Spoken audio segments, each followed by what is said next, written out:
बिल्कुल शांत खांसी बैठे रहना चाहिए, हलचल नहीं करना चाहिए। मंच के पीछे कुछ लोग खटखटी कर रहे,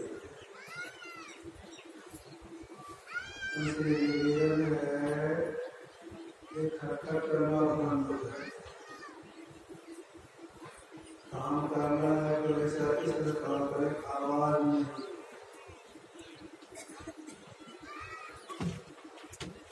अभी हम लोग सत्संग जो एक केवल मंत्र में सुना, धीरे धीरे देवी दत्त सब मस्त नाचिया बेदी माती दृष्टि भूति सुभूति सिंधिया विकास मार्गों का यदि इस जन्म को जान लिया तब तो ठीक, यदि नहीं जाना तो बड़ी भारी हानि।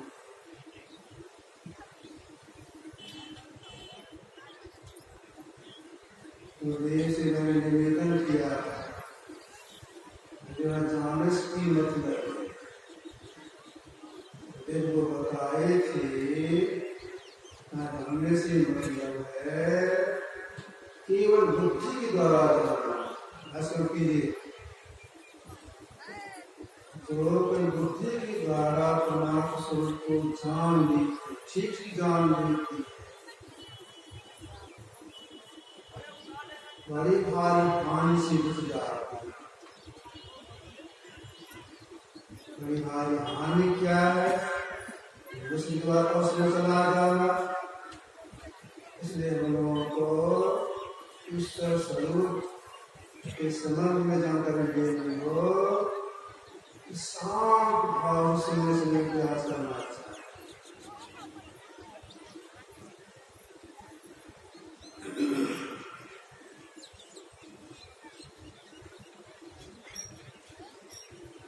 एक वृक्ष जब मिट्टी से निकलता है, उसका रंग कैसा है? खटखट लगती थी, खटखट कर बोलने लगे। शांति दे लोगों को।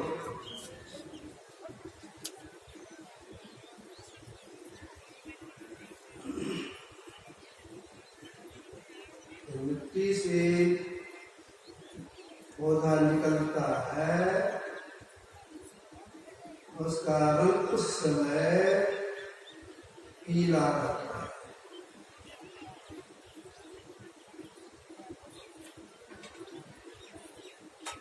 कुछ बड़ा होने पर, थोड़ा सा बड़ा होने पर आग लगने से हरा हो जाता है,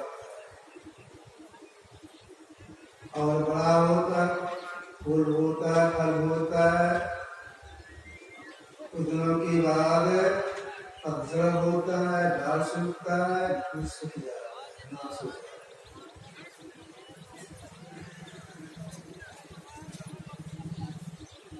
हम लोगों का शरीर जिसमें माँ की पीठ से निकला था, उस समय यह शरीर बहुत कोमल,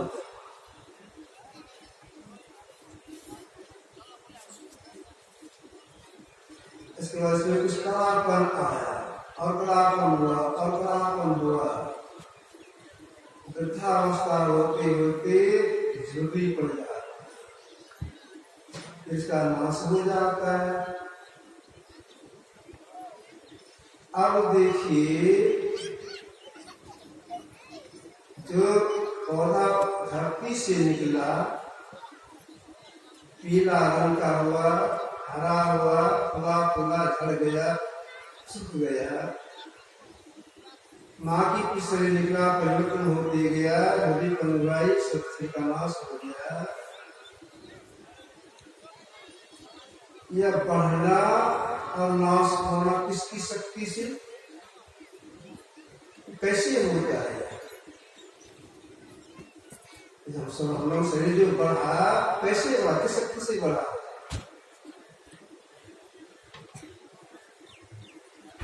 चेतन की शक्ति से शरीर बढ़ा है, वृक्ष बढ़ा है। चेतन शक्ति से बढ़ता भी है, घटता भी है। हम लोगों की शरीर के भीतर में 4 इंद्रियां हैं, चारों का काम अलग अलग है।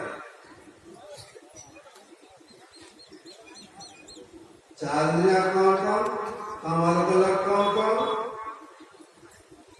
4 इंद्रियां मन, बुद्धि, चित्त, अहंकार। मन का काम संकल्प विकल्प करना, बुद्धि का काम निर्णय करना, चित्त का काम स्पंदन करना, विलोड करना, अहंकार का मैं का बोध करना। मन तो संकल्प विकल्प करता है, बुद्धि निर्णय करती है, चित्त स्पंदन करता है, अहंकार में मन का ज्ञान करता है। किसकी शक्ति से? चेतन की शक्ति से। अब विचार कीजिए, चेतन कितनी शक्तिशाली है, कितना सूक्ष्म है।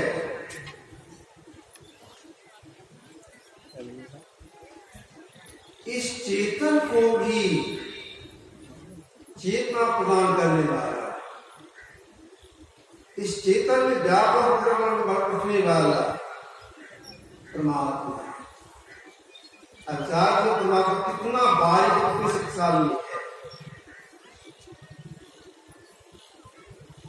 कबीर साहब संसार में लोगों से कहा, स्वरूप अखंडित व्यापी चैतन्य चैतन, ऊंचे नीचे आगे पीछे दाएं बाएं अनंत, बड़ा से बड़ा छोटे छोटा, मैं सब देखा, सबके मध्य दृष्टि से देखा। परमात्मा कैसा है? चैतन्य चेतन, चेतन चेतन की सबसे चेतना प्रदान करने वाला है। जो ऐसे परमात्मा है, इसके स्वरूप को लोग बुद्धि के द्वारा समझे। जैसे कि पुनर्जन्म मनुष्य का हो तो महापुरुषों सरल भाषा में समझ प्रयास किया तो बिल्कुल समझे इस बात को। एक कोट के महापुरुष हो गए संत सुंदर दास जी महाराज, इन्होंने समझने का प्रयास किया। किस प्रयास किया है? इन्होंने कहा, व्योम को व्योम, अनंत या खंडित, आदि अंश मध्य कहाँ है? व्योम को व्योम, परमात्मा कैसे है? का स्वरूप क्या है? व्योम को व्योम, किसका समझने का प्रयास? व्योम को व्योम, व्योम का अर्थ होता है आकाश।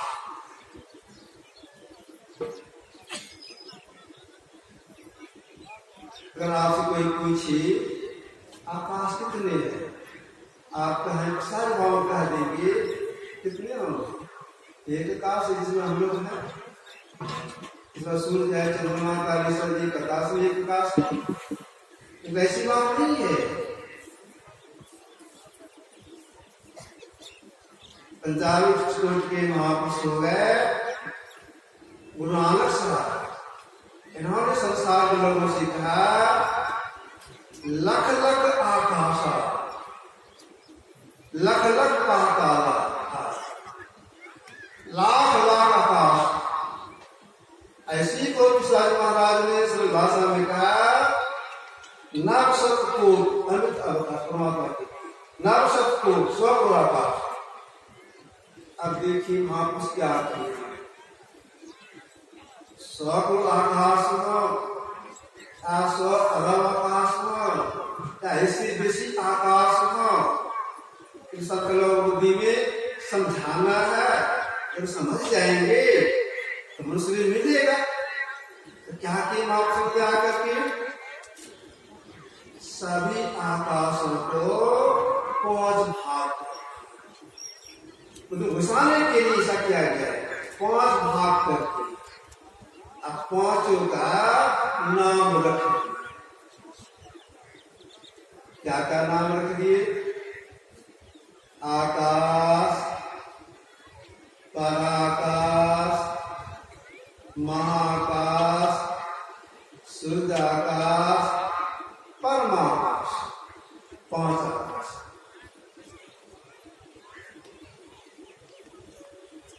सुंदरदास जी ने क्या कहा? व्योम कूट 5 आकाश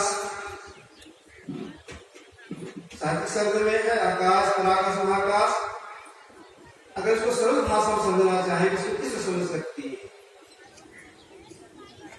स्थूल आकाश, सूक्ष्म आकाश, काल आकाश, महाकाल आकाश और कैबल आकाश।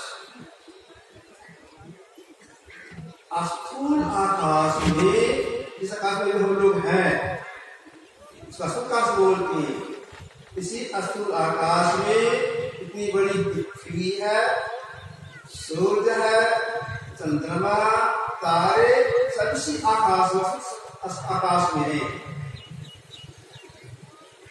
इस स्थूल आकाश से बेसी दायरा रखने वाला बेसी स्टार, इस स्थूल आकाश के लिए बेसी पतला सूक्ष्म आकाश। तो स्थूल आकाश में सूक्ष्म आकाश घुस करके अपना मंडल बाहर। किस तरह से? परमात्मा से सुन रहे थे, आप मिट्टी ले लीजिए, थोड़ा पानी उसको घोल दीजिए, फिर किसी बर्तन छोड़ दीजिए। आप देखेंगे धीरे धीरे मिट्टी पेड़े बैठ जाए। गौर से देखेंगे तो मिट्टी के कण में पानी घुस करके उसके ऊपर। क्यों? मिट्टी की अपेक्षा पानी पतला है। इस वजह से स्थूल आकाश की अपेक्षा सूक्ष्म आकाश पतला है। मिट्टी से पानी की धारा बेसी है, इस वजह से अशुभ आकाश से सूक्ष्म आकाश की धारा बेसी है। स्थूल आकाश में सूक्ष्म आकाश घुसा हुआ है। अब विचार कीजिए, स्थूल आकाश में चलते फिरते हैं, इस आकाश को सूर्य को चुटकी से ऐसा रगड़ सकते हैं? नहीं रगड़ सकते। क्यों? बहुत पतला रगड़ नहीं आती है। ऐसा आकाश जिसको रगड़ में नहीं आती है, जो आकाश उस आकाश का घुसा तो कितना पतला हो। तो स्थूल आकाश में सूक्ष्म आकाश घुस करके अपना मंडल बाहर रखता है। स्थूल आकाश में और सूक्ष्म आकाश में मतलब दो आकाश में तीसरा आकाश है, कारण आकाश है। दोनों आकाशों में तीसरा आकाश कारण आकाश घुस करके अपना मंडल बाहर अब विचार कीजिए, स्थूल आकाश से बेसी पतला सूक्ष्म आकाश, सूक्ष्म आकाश से बेसी पतला कारण आकाश, कहीं दो आकाश में घुसा रहो। स्थूल आकाश से पतला सूक्ष्म आकाश, सूक्ष्म आकाश से पतला कारण आकाश, दायरा इसका बेसी। अब विचार के कारण आकाश कितना पतला होगा, कितना इसका दायरा बेसी।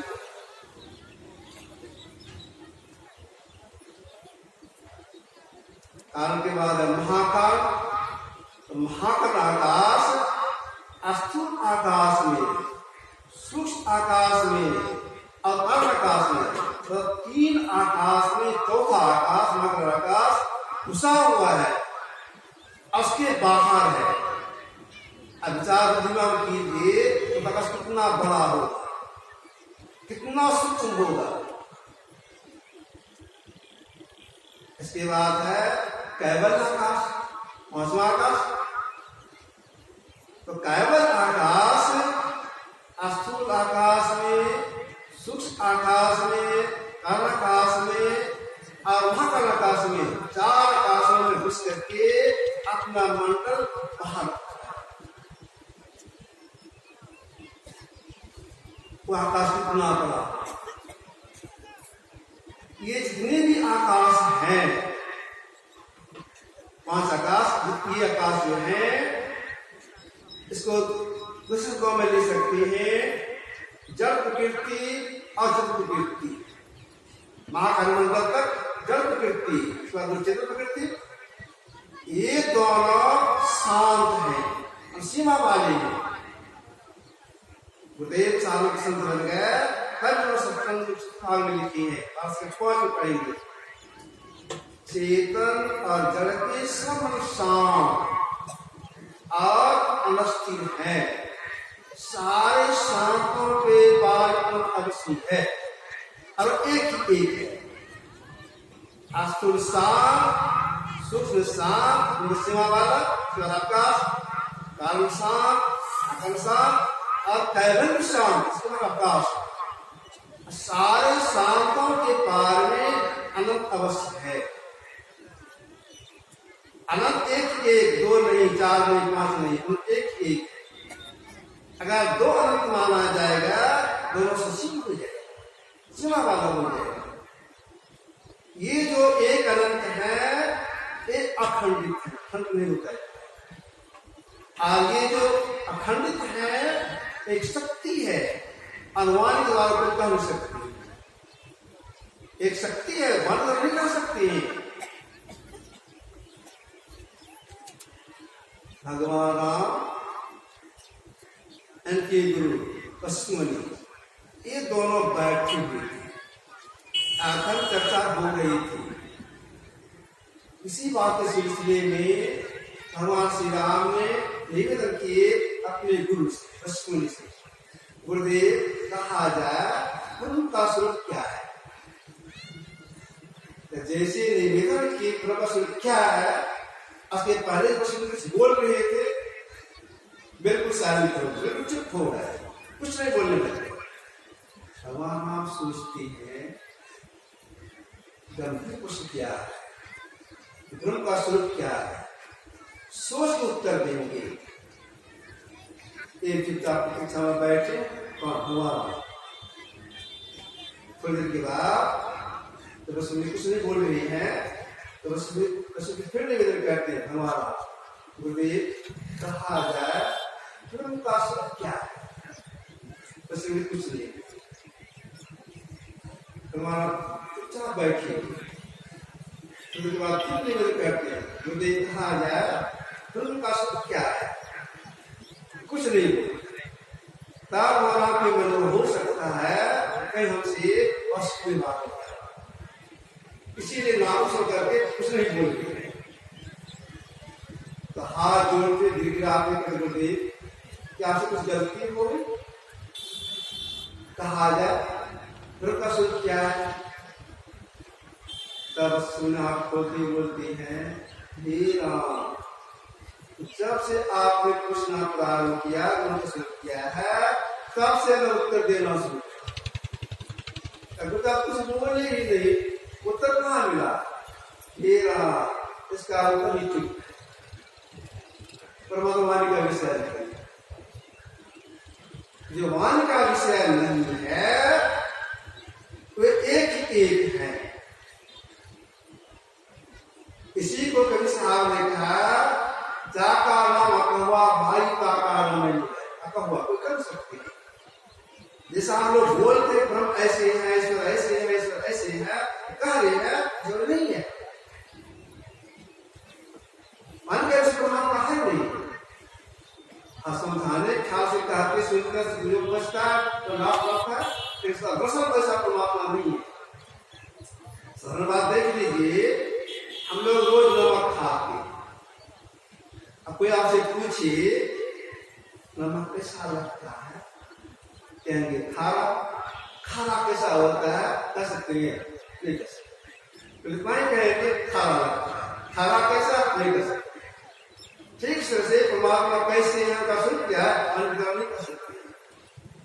तो जो ऐसे परमात्मा है उन्हीं के पवित्र हम जीव है। लेकिन हमारे पर तीन प्रकार का, अंधकार का पर्दा, प्रकाश का पर्दा, अक्षर का पर्दा। अगर सिद्धांत पाठ किए, घट प्रकाश शब्द पढ़ते जीव पर न छाए, जब तक हम जीव इन पर्दे के अंतर्गत रहेंगे। यद्यपि अंधकार में प्रकाश सब में परमात्मा है, शुरू से है, लेकिन हमको दिखाई पड़ा, हमका अनुभव हो रहा है, हम जीव अनुभव होता है, वो तीन पर्दा है। तो तीनों पर्दों को हम पार करेंगे तो अपना सीधे एक में हो जाए। अब तीनों पर्दों पार करने के लिए क्या करना पड़ता है? तीनों पर्दों को पार करने के जीव को अपने अंदर